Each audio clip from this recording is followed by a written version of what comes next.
श्री स्वामींच्या दर्शनानंतर त्या भक्ताच्या आयुष्यात काय घडले?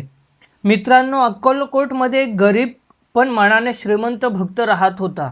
त्याच्या आयुष्यात एकामागून एक संकट येत होती. नोकरी नव्हती, घरात पैशांची कमतरता होती, नातेवाईक टोमणे मारत होते आणि सर्वात मोठी गोष्ट म्हणजे त्याचा स्वतःवरचा विश्वास हरवत चालला होता.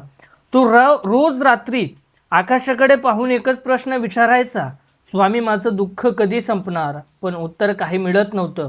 दिवस गेले, महिने गेले आणि एक दिवस त्याने ठरवलं, आज मी स्वामींच्या दर्शनाला जाणार. तो अनवणी पायाने चालत निघाला. मनात हजारो प्रश्न, डोळ्यात अश्रू आणि हृदयात एक छोटीशी आशा. अक्कलकोटमध्ये पोहोचल्यावर त्याने स्वामींच्या समाधीसमोर माथा टेकवला. काही क्षण तो शांत बसून राहिला.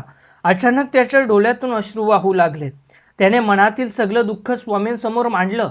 स्वामी, मी खूप थकलो आहे, आता माझ्यात ताकद उरली नाही. त्या क्षणी त्याला काही चमत्कार दिसला नाही. आकाशातून प्रकाश पडला नाही, कुणी भविष्य सांगितलं नाही, पण त्याच्या मनात एक वाक्य स्पष्ट उमटलं, हार मानू नकोस.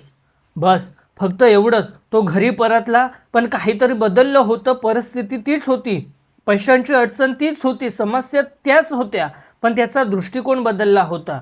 पूर्वी तो रडायचा, आता तो प्रयत्न करू लागला. पूर्वी तो नशिबाला दोष द्यायचा, आता स्वतःला घडवू लागला.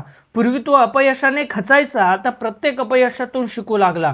दिवसागणिक त्याने मेहनत वाढवली, नवीन कौशल्य शिकले, नवीन संधी शोधल्या आणि एक दिवस त्याला नोकरी मिळाली. काही वर्षांनी त्याची आर्थिक परिस्थिती सुधारली, घरातली तणाव कमी झाली, लोक त्याचा आदर करू लागले. पण जेव्हा कुणी त्याला विचारायचं, तुझ्या आयुष्यातला सर्वात मोठा चमत्कार कोणता, तो हसून म्हणायचा, नोकरी मिळणं नाही, पैसा मिळणं नाही, तर स्वामींच्या दर्शनानंतर मला स्वामींवर पुन्हा विश्वास मिळाला. तोच माझ्या आयुष्यातला सर्वात मोठा चमत्कार होता. मित्रांनो, अनेकदा आपण स्वामींकडे समस्या संपवण्यासाठी जातो, पण स्वामी आपल्याला समस्या संपवण्यापेक्षा त्यांचा सामना करण्याची ताकद देतात. कारण संकट संपल्यावर आनंद मिळतो, पण आत्मविश्वास जागा झाल्यावर आयुष्य बदलतं. म्हणून जर आज तुम्हीही एखाद्या अडचणीत असाल तर निराश होऊ नका.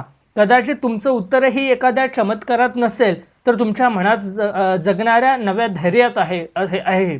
आणि त्या क्षणी तुम्हालाही जाणवेल, स्वामी माझ्या सोबत आहेत.